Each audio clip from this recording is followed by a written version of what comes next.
एक ही नंबर है मेरे पास। ठीक है ना? ओके, जी शुक्रिया। पीस है, उसमें ये सारे ब्लैक कर रहा हूँ। ये वैसे भी बैक हैं, ये ग्लू के साथ चिपक जाएगा, सिलिकॉन ग्लू के साथ। लेकिन मैं इसको रेड कलर का पेंट कर दूँ क्योंकि मैं देखना चाहता हूँ कि इसके कलर के कैसे शेड आते हैं। तो इसलिए मैं ये वाला रेड करूँगा, लेकिन बाकी इस सारे एरिया को ब्लैक कर दूँगा।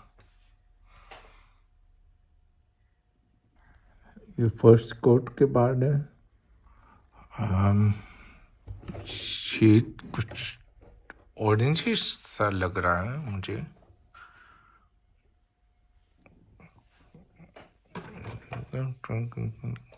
मैंने ब्लूबर्ड से ऑर्डर किया था, लेकिन उस पर आने में टाइम लगेगा, तो इसलिए मैंने ये लिया। मैंने जो पहले अगर याद हो वो ब्रेक कैलिपर्स पर यूज़ किया था, वो तो ब्लूबर्ड का कलर था।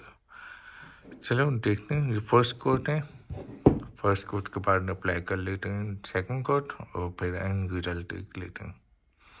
रिमाइंड करवा दूँ, ये बैक साइड होगा, ये ग्लूड होगा, ये कवर हो जाएगा। ये बाकी एरिया ये सारा ब्लैक होगा, ये विजिबल पार्ट होगा। जो ब्लैक कलर यूज हुए हैं, फर्स्ट कोट है, फिर सेकंड कोट अप्लाई कर लूँगा, इसके बाद फिर क्लियर कोट लगा लूँगा। तो अभी के लिए ये देखिए।